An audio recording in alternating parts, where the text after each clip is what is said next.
Welcome to my lk-150 series. Today we're going to make a cowl. The cowl is a cylindrical scarf, and ours is going to have ribbing on the top and on the bottom. This tutorial is specifically for the lk-150, but all of these techniques should be possible on other knitting machines. Some knitting machines have an attachment called a ribber that turns a single bed machine into a double bed machine and makes ribbing really easy. The lk-150 does not. But that doesn't mean that we can't make ribbing on the lk-150. We just need to use the latch hook tool to turn knit stitches into purl stitches, and I will show you how to do that when we get there. Remember, the yarn rules for the lk-150 are wool or acrylic fibers, yarn weights 2 or 3, and no novelty yarns. Today I'm going to be working with Hobbii Winter Glow in this yellow color. This is a wool acrylic blend in a light worsted weight that's about equivalent to the American weight 3. You'll also need waste yarn. I'm using this unmercerized cotton that is great because it doesn't unravel very quickly. Okay, let's get the machine set up.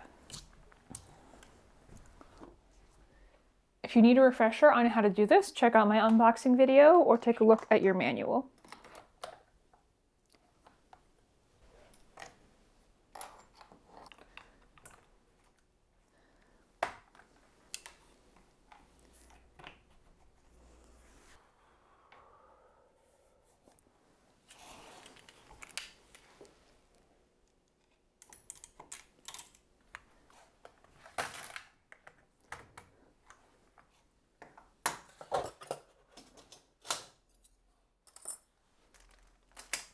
We're all set up, and now we need to swatch to figure out what tension we want to knit the main body of the cowl at, but also I want to show you some of the techniques that you're going to learn.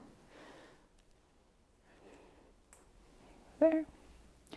And I don't need to cake the Hobbii yarn because it's already in cake form, so I'm just going to work with it like this, but I do need to find the end, which is never an easy task. That's something. There we go, there's the end.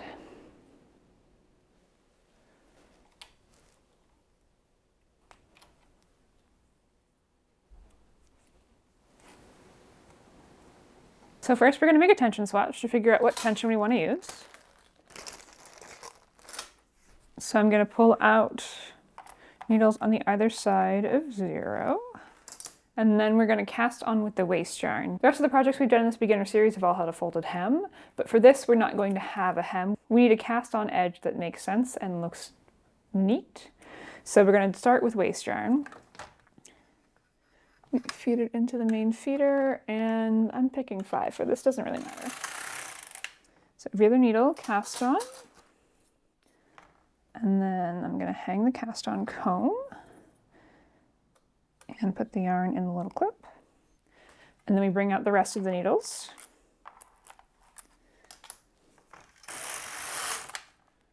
Okay, now we're going to knit a few rows. And that's good. So I'm going to cut the waste yarn with scissors that I do not have. Kitchen scissors it is. Come on. Okay, so that comes out and goes in the clip. Now it's time for an E-wrap cast on, which makes a nice neat edge that is still stretchy. So we're going to bring all the needles out. So our carriage is on the right. If you do this wrong and you get the tail end on the wrong side, you can always pick the carriage up off the bed. There's a release back here. But I want my long tail to wind up on the same side of the carriage, so I'm going to start on the left. So I'm going to put my yarn into the clip down here. And then we want to wrap this around the needles, making like a cursive E. And you want to hold one hand on the bottom, that's like holding tension on the yarn on the previous loop, and one hand on the working yarn. And you want so if this were a cursive E, you want the line connecting your E's together to be on the bottom and not the top. So I'm going to wrap over backwards and keep going, and I hold onto the yarn with my other hand. And wrap and hold and wrap and hold and wrap. Because if you do this too tightly, then your needles won't knit. And you can cast on directly to the needles without the waste yarn, but it causes the cast on edge to be a little more stretched out because it has the weight of the cast on comb stretching it out the whole time. If you do it this way, it lets it shrink back in and it's not as big of a deal. So we're just doing this all the way across the bed, and it might feel awkward at first, that's fine. Like all things on the knitting machine, once you do it 1,000 times, it gets a lot easier. So we go over and I hold the bottom with my other hand. You want to keep this kind of loose, not like super, super loose, but kind of loose. And you may need to make a few swatches before you get the hang of this and get the tightness, get the tension correct for your yarn and your machine, but that's all part of the learning process. So we're at the end here, and I'm going to feed my yarn back into the carriage. And I'm going to bump the tension up to 6 because this yarn's a little chunky. I'm going to push all of the yarn back, and then we're going to knit another row. And there we go. And when we pull the waste yarn off at the end, I will show you what this cast on looks like. So let's knit our tension swatch.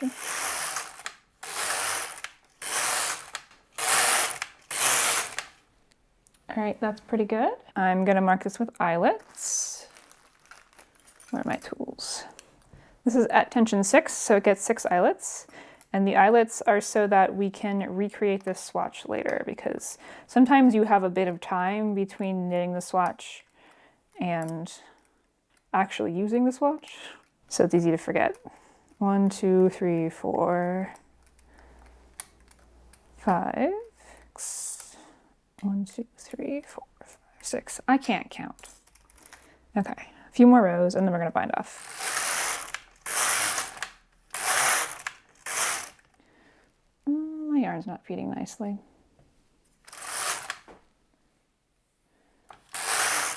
I'm gonna do one at the loosest tension I can, so the bind off row is a little easier. All right, and then this is my regular old latch hook bind off. Where are you? Take the latch hook tool, pull the yarn out of the carriage, and then I pull the work forward a little bit. And then just go up through a stitch and pull the working end down. This yarn is a little fuzzy, so it's a little hard to see what's going on, but we get the hang of it.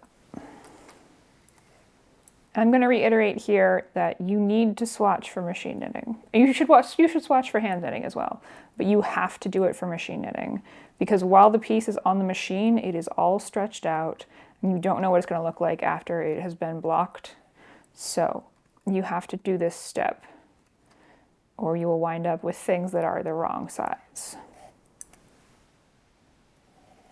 All right, there's the end there. I'm going to flip my main yarn, put it back in the thingy, and then pull the loop through. Oh, I got stuck. And then cast on comb comes off. And this comes off the machine. And there we have our first gauge swatch. And this looks like a pretty good gauge for what I want. Nice and like loose and comfy. It doesn't get that cold here. We have this cast on edge here and the waste yarn, and I'm just going to cut that off. So you go to where the tail is on the part that's connected to your main knitting, and then you go to the other side and you snip the last stitch of the waste yarn, not the main yarn.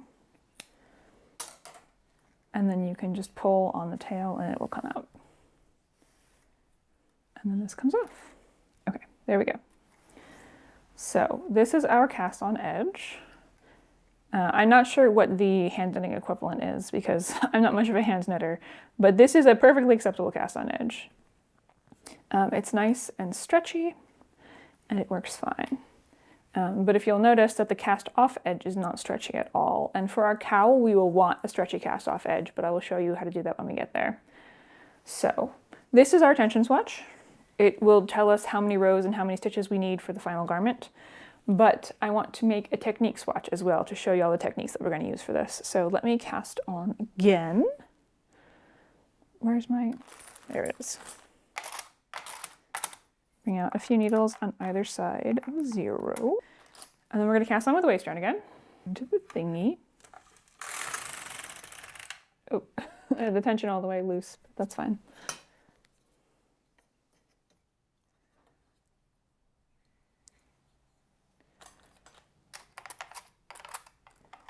The rest of the needles come out. And then there we go. And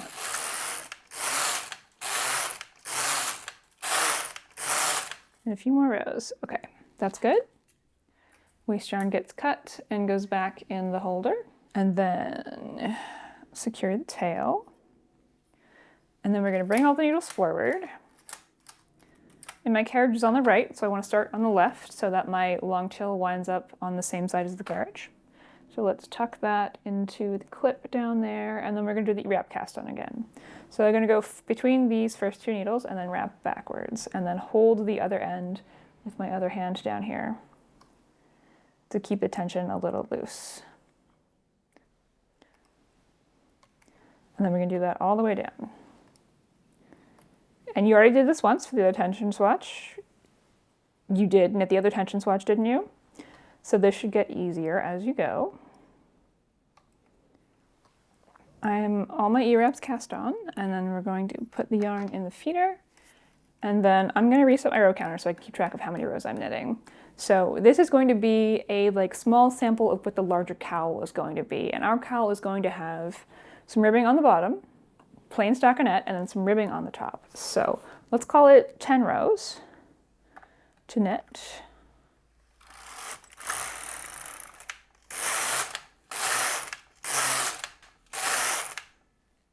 Okay, 10 rows is probably too many, but we're already committed. Okay, now we want the bottom edge of this to be ribbing. So to do that, where's my latch hook tool? There we go.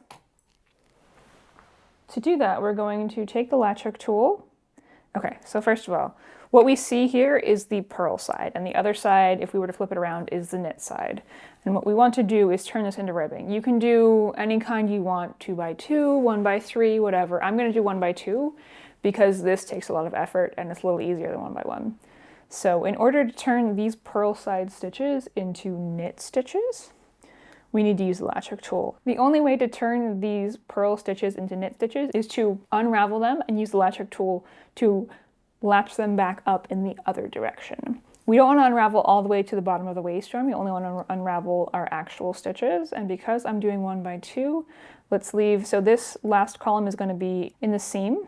So let's go over 1, 2, 3. And you can follow the column down, and I like to take my latch hook tool. I'm going to put it in the last stitch from the cast on because the cast on's a little harder to work with, and we've also got the waist yarn in there, so let's put it one stitch up, one row up. Let's put my latch hook tool in there so that it can't unravel past that. And then I'm going to take the stitch that I want to unravel, push the needle out past, so the loop is past the latch, and then push it back in so it falls off. Now don't panic, but we want to unravel this. So I'm just going to pull on the edges and it'll ladder down, and we wind up with these broken stitches here, these unraveled stitches here. And then we just want to use the latch hook tool to latch them back up in the other direction. So the loop that's currently on the tool is past the latch. So when this is going to go in and out of the fabric as we go. So if I pull back, the latch starts to close, but we want it to close on the yarn above it. So we have the loop, the previous loop here, and we have the yarn above it there. If we pull, that makes a new stitch. And we just keep doing that. And you want to go through the work. So the loop is past the latch, and then just pull through.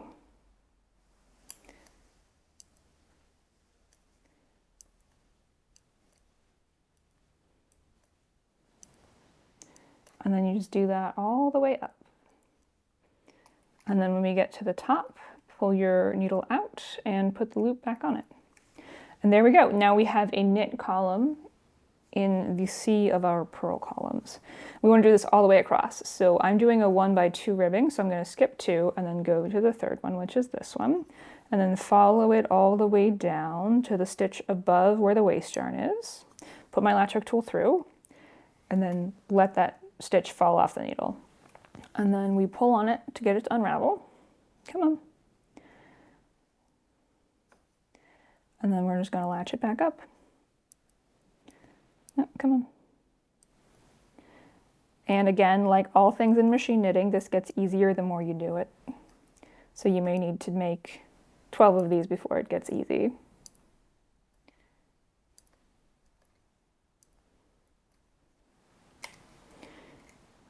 And you should know that you're going to do this going into this. So like if you don't have much light where your machine is, then don't pick black. Or get yourself a nice big bright light, because you need to see all of these stitches and all of these yarns.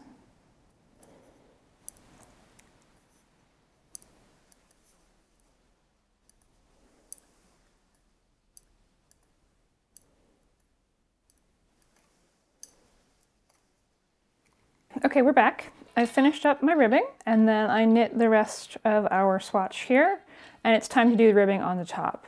So looking at the ribbing that I did on the bottom, it's a little looser than I'd like it to be. And if you're a hand knitter, you know that you usually size down a needle size or two for ribbing because it behaves a little bit differently. I think that's what I'm going to do for this top portion. So let me reset my row counter. Then I'm going to make the tension 2 clicks tighter. So it was at 6, I'm going to go down to 4 for this next few rows. And I'm only going to do 8 rows instead of 10 because 10's a lot of ribbing.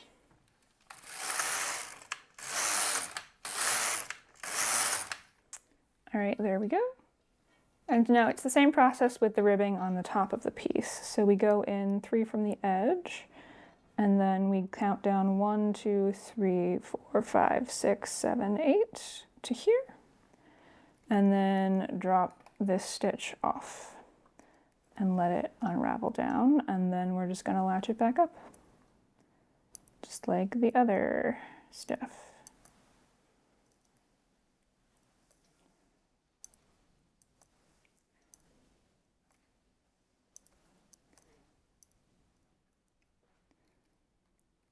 And then it goes back on the needle. Come on. There we go. We go over 2 and try to keep it in line with the previous one. And ladder down.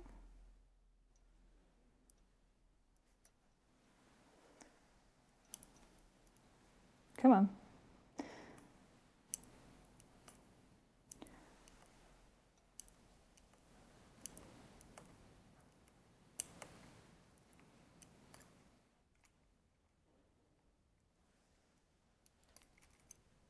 Here's the finished ribbing for the top of my swatch. And now we need to take this off the machine. But we can't do the latch hook tool bind off because it creates this edge that is not stretchy, and we want our cowl to be stretchy so it'll fit over like other outerwear and your head. So what I'm going to do instead is I'm going to knit 1 more row, back up my regular tension, 6. And then we are going to do a sewn bind off. I'm going to bring these needles forward so it's easier to see. Okay, so we need a tapestry needle, and we're going to pull the yarn out of the carriage and then cut a long tail. I usually do about 3 times the length of the work. And then we're going to feed that onto the tapestry needle. And then we're going to sew through all of these loops. And you can either do this on the machine or you can take it off on waste yarn, but the method is the same. So for the first loop, we're just going to go through to secure it. Come on. I got caught in the needles. All right.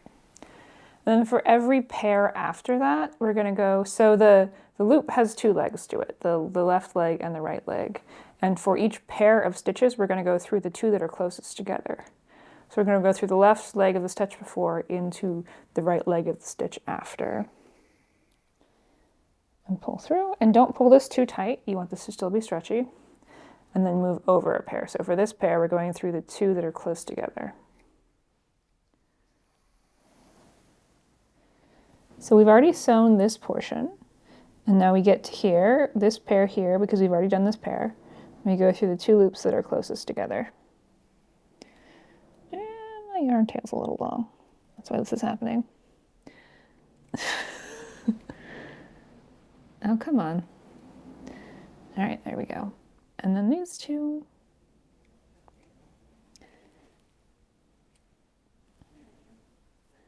And then these 2. Don't worry, like everything else that we're doing here, this gets easier after you do it a million times. All right, I have my sewn bind off done. I'm gonna pull all my weights off. and then take this off the machine. And all of these loops are secure, they're not going anywhere. And there we have our sewn bind off, and it's nice and stretchy. So let's take the waste yarn off the other side so we can see what our ribbing looks like. So I find the tail of the waste yarn, which is on this side, and then I go to the other end and I cut one end of that. Oop, there's a good, it did. And then I can pull and it comes out. And there we go. And there's the bottom cast on edge, nice and stretchy. And here's the top cast off edge, also nice and stretchy. And we can see our ribbing, and this is the one I did on the bottom. Let me flip this over. This is the ribbing I did on the bottom, and it does look a little loose. But when I turned the tension down a little bit, I like this better. And this is why we swatch, because what you think you like in the yarn might not be what you actually like once you actually make the thing. So we are ready to, actually, you know, I think the next time I do this, I'm not going to knit that last row. I think I'm just going to bind off at the edge of the ribbing because I like that better. That's kind of what we got going on here. So it is possible to do ribbing on the lk-150, and it's not all that difficult. So we've got our two swatches, our gauge swatch and then our technique swatch, and these need to be blocked so that we can find the gauge, the number of stitches and the number of rows per inch, so we can do the math for the cowl. I don't have a pattern generator for this one. We're going to do the math by hand because it's just a big rectangle. So let me block these and then we will get on to the next step. Okay, so my yarn is a wool acrylic blend, so I can't throw it in the washer. It needs to be hand blocked. So let me shove these in this small pot, and then we do a little drizzle of the delicate wool wash, and there's a link to this in the description. Just a little bit, I don't need a lot. It's probably too much actually. And then cold water.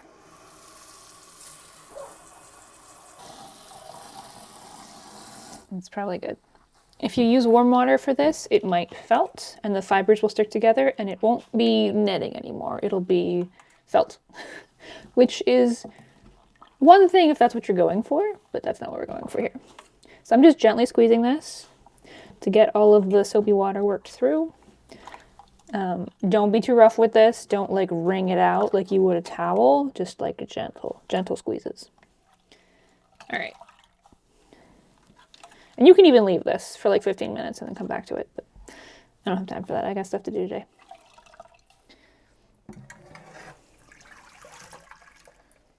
I'm just gonna rinse these. And again, gently squeeze, don't wring. And there we go. And squeeze them a couple times to get all of the water out, and then we're gonna do the towel thing. This is just a kitchen towel, and I'm going to lay my swatches out on it. Try to get them like all spread out so they're not bunched up. They'll dry better that way. And once I have that where I like it, I'm just going to roll up the towel. And the goal of this is to squeeze out as much water as we can from the swatches. Gentle, gentle.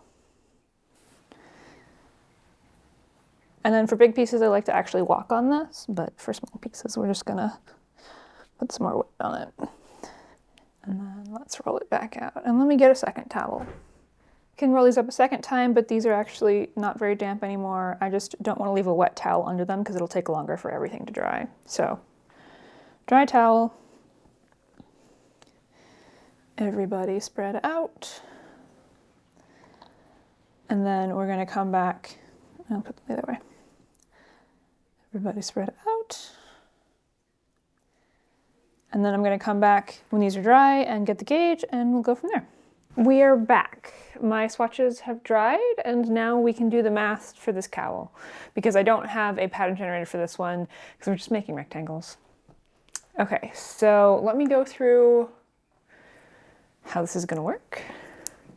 So a cowl is just a cylindrical scarf with ribbing on the top and on the bottom.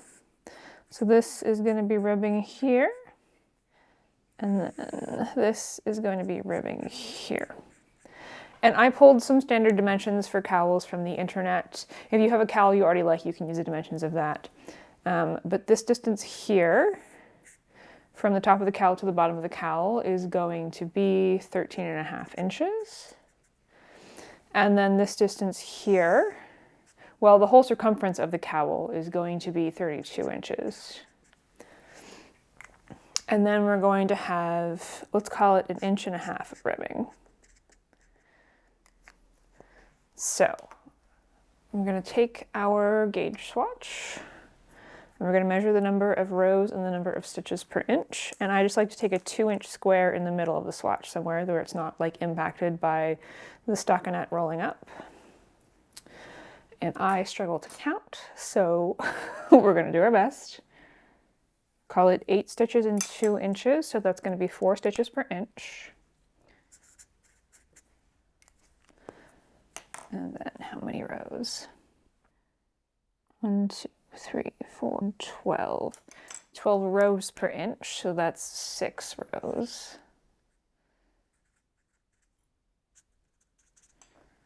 Twelve rows in 2 inches is 6 rows per inch.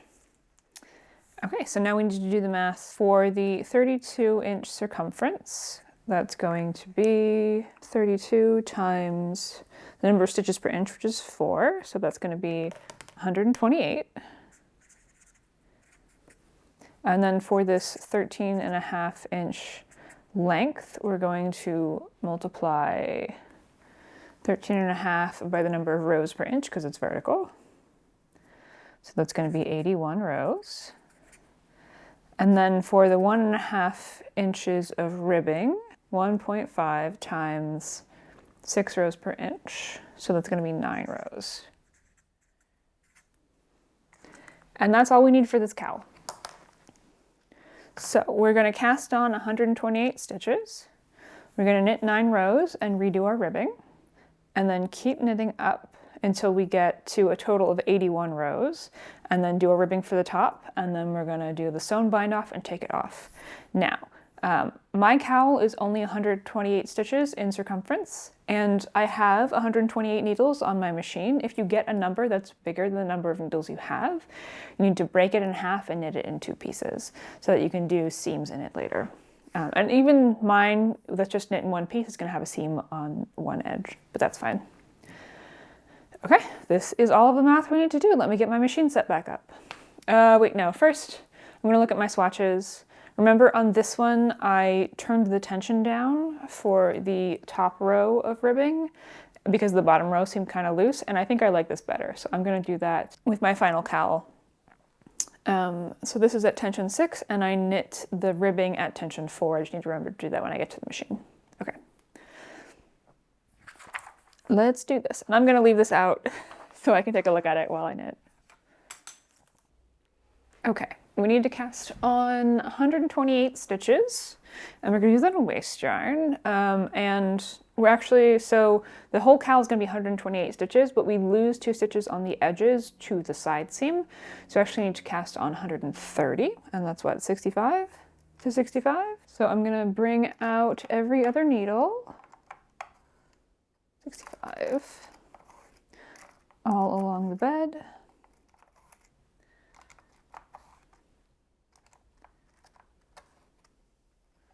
And that would be 65. And then I know I'm going to need more than 1 cast on comb for this. And just a question of, do I need 2 or do I need 3? And mine have these little metal things that they can fit together. Yeah, I'm going to need all 3.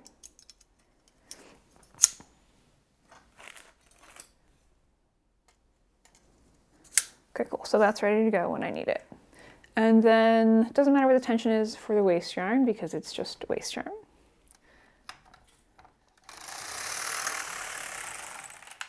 Knit 1 row, hang the cast on comb, and try to get this centered so it doesn't hang weirdly. Except it's hard to do that with the carriage on the bed, so let's just set that there for a second. Ooh, come on.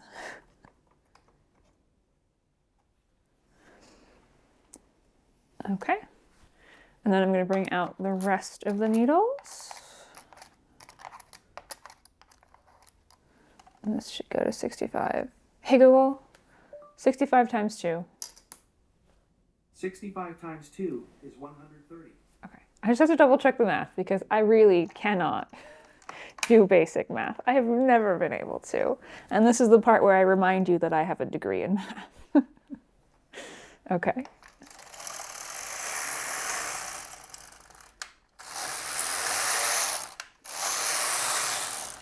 We're just going to knit a handful of rows with the waist yarn.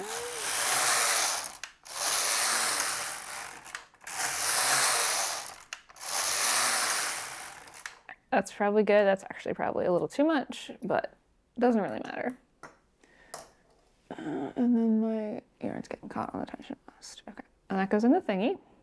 Goes in the thingy. And then we're going to pull this yarn out and clip it down here. And then I'm going to bring all of these forward so it's a little easier to do the E-wrap cast on. Remember, we need a finished edge on the bottom of this. So I'm going to take my yellow yarn and put it in the clip so it stays put. And then we're making cursive E's over the needles. And if this is a cursive E, you want it to be upright so that the line connecting your E's is on the bottom.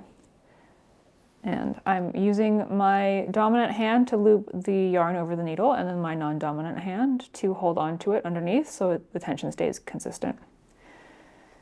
And you should have practiced this a couple times in your swatches, because if it gets too tight, then it's going to be almost impossible to knit this bottom row. We want to get this loose enough so that it'll knit.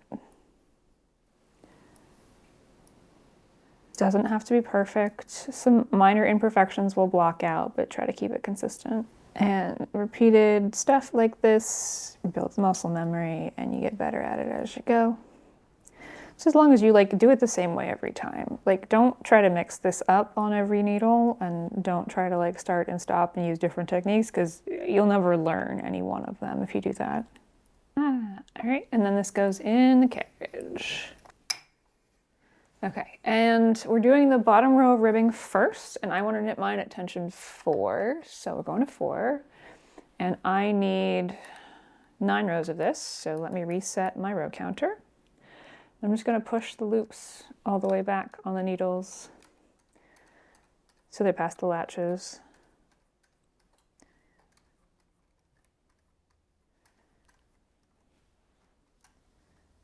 And then we knit.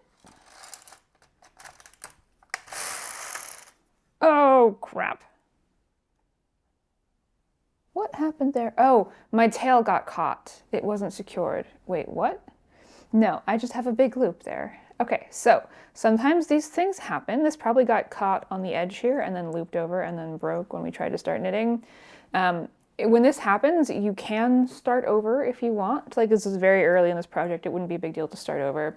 But this doesn't look like it's going to cause any stitches to be insecure, so I'm going to leave it and then hide it in the seam later. So that's one row. Oh my God. Okay, so this didn't knit. And it didn't knit because I didn't take the carriage far enough past here. But there's an easy fix. We're going to take it off the bed. We're going to put it all the way on this side again and put it back on the bed and try that again. Still not knitting again. What am I doing wrong? Ah, one of my levers is in the wrong place. That goes up there. I must have bumped it when I moved the carriage.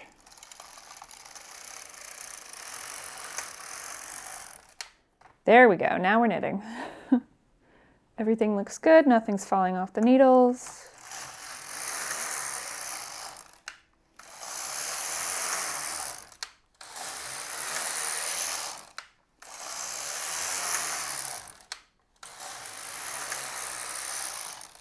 All right, there are the rows for our ribbing. And before I forget, I'm going to change the tension on my carriage up to my main tension so I don't have to worry about it later. And then it's time to grab the latch hook tool and do some reformed ribbing. So remember, I'm doing 2x1 ribbing. So I want to leave 2 where they are and only change 1 out of every 3. And this last stitch is going to get caught in the side seam, so I'm not going to worry about that. And then these two will be my normal, and this will be my ribbing. So I'm going to go down to the row above the cast on. See where these nice big loops are? That's the E-wrap cast on. I'm going to go just below that, and then drop that stitch down and let it ladder down and unravel. And then I'm going to latch it back up. And this turns those purl stitches into knit stitches.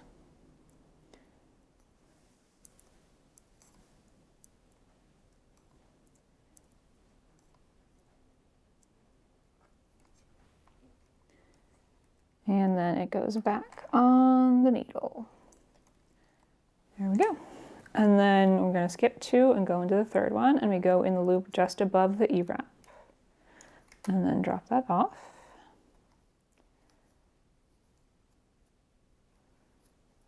And then we're going to latch that back up.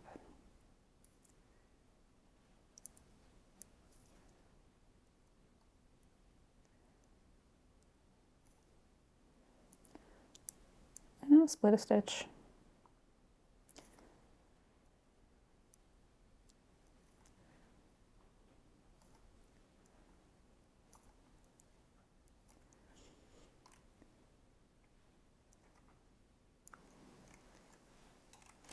So we skip these 2, and then we go to the third one, and I put the latch up tool in the bottom loop.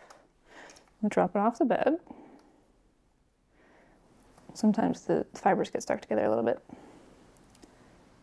And then we're going to latch back up.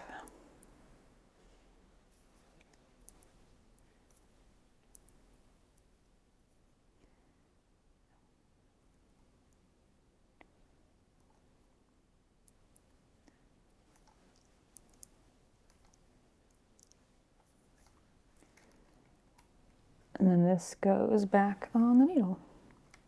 And then we're just going to do that all the way across, and I'm going to do that off camera because it takes forever. All right, we're back. I have finished all of my ribbing for the bottom section, and now I'm going to put some weights in this so it doesn't have problems.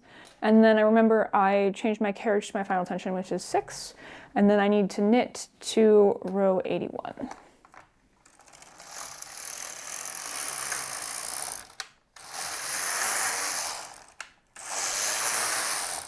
Wait, I don't actually need to knit to row 81. So the whole cowl is going to be 81 rows tall, but I need to change the tension for the last 9 rows. So I need to knit to 81 minus 9, which is 72? Hey Google, 81 minus 9. 81 minus 9 is 72. Okay, so I'm going to knit to 72, and then change my tension and knit the last 9 rows. Okay, we can do that, I hope.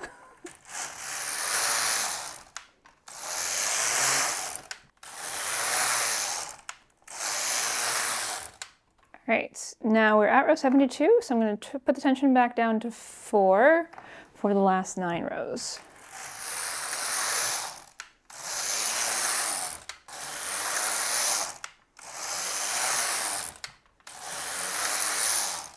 And there we go. All of the knitting is done. And now I need to do the ribbing for the top section. So we do the same thing that we've been doing. And we go over, so we skip the first one because that's going to be lost in a seam. We go over 2, and then on this one we go 1, 2, 3, 4, 5, 6, 7, 8, 9. Goes down to here, and you can see where the tension changes here, so it's just there. Drop the stitch off, let it ladder down. Come on, oh, it's stuck. There we go. And then we're going to latch back up.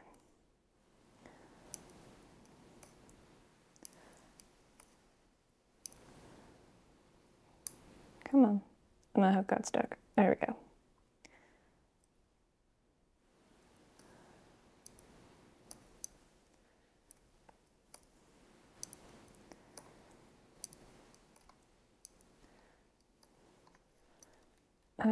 Drop the stitch. Crap.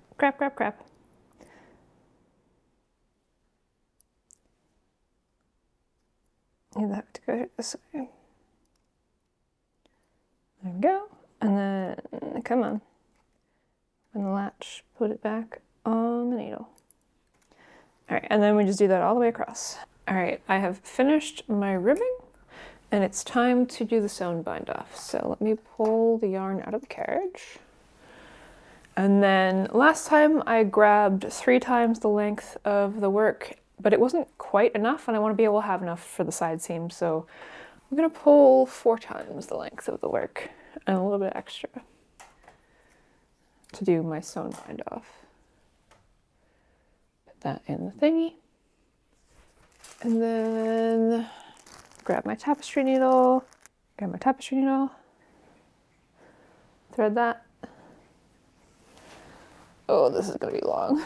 The longer your tail is, the harder it is to sew with, so just keep that in mind. I'm gonna bring this out a little bit so it's easier to see.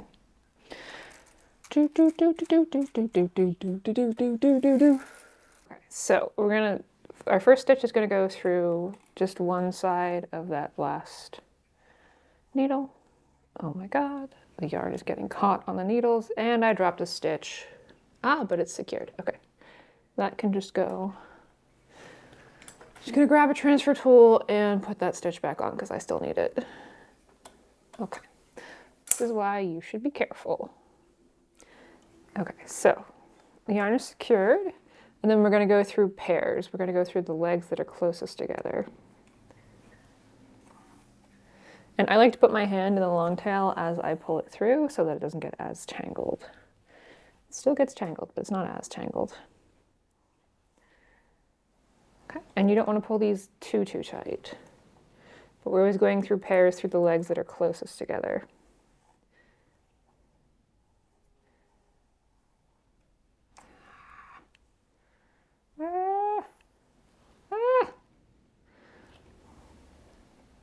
Okay, there we go. And then through this pair, they're the closest together.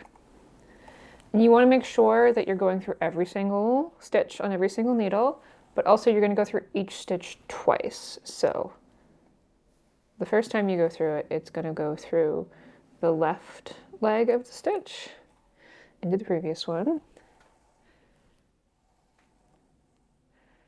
And then the second time you go through it, you're going through the right leg. On this side, that's the second time I'm going through that old one.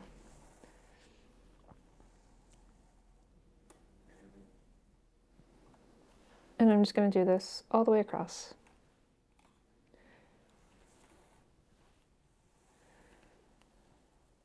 And it's going to happen off camera because there's a lot to do.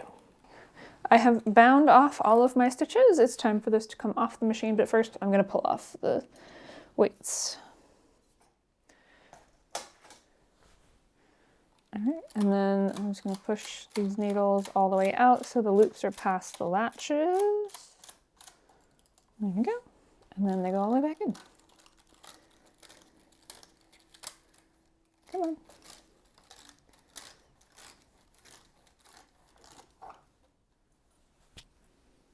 And here we have our cowl. It's a little funky at the moment because it just came off the machine and it was all stretched out. And once it's blocked, it should reach its final form. So let me pull the waist yarn off. So remember, we find the tail of the waist yarn that's attached to the main yarn right here. And then we cut the last stitch on the other side. And then pull the tail.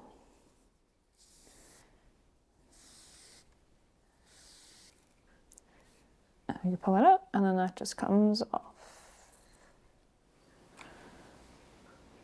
And there we go. And we can see this is the little edge, the little loop that got caught and then snapped, and I will show you how to hide that in the inside seam in a second. So here we go. You get to decide ultimately what you want to be the top and what you want to be the bottom. But let's seam this up. So I'm going to put the two ends together. And I still have some tail left from my sewn bind off, so I'm just going to use that to sew this up. So this is the last like column of stitches here. I'm going to go right next to it and pick up 2 bars at a time. This is just a plain old mattress stitch. We go to the other side, there's the very last column, and then we go right next to it and pick up 2 stitches.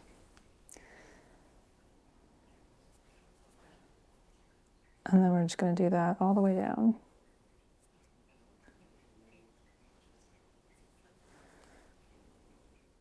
Then when you pull that yarn tight, get that seam there, and it's almost invisible from the other side. I'm going to finish this up off camera and then I'll be back.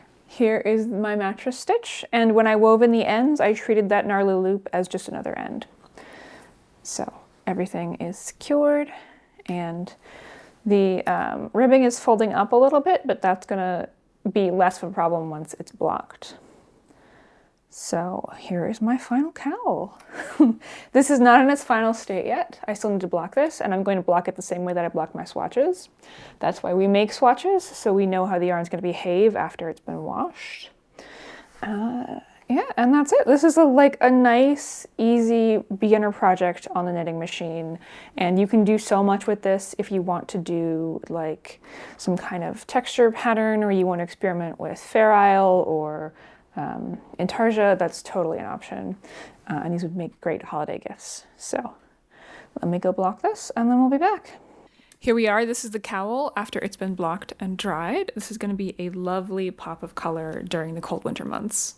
I want to say thank you to the channel memberships who make this kind of thing possible. In return for their support, channel members get early access to videos, members-only videos, and more. If you want to contribute to the Yarn Fund, click the join button down below. As I said at the beginning, this is part of my beginner series. If there are any other beginner patterns that you want to see, please let me know in the comments. If you're curious how much yarn this took, this is all I have left of the skein, and it started out 100 grams. Thanks for watching. Happy knitting!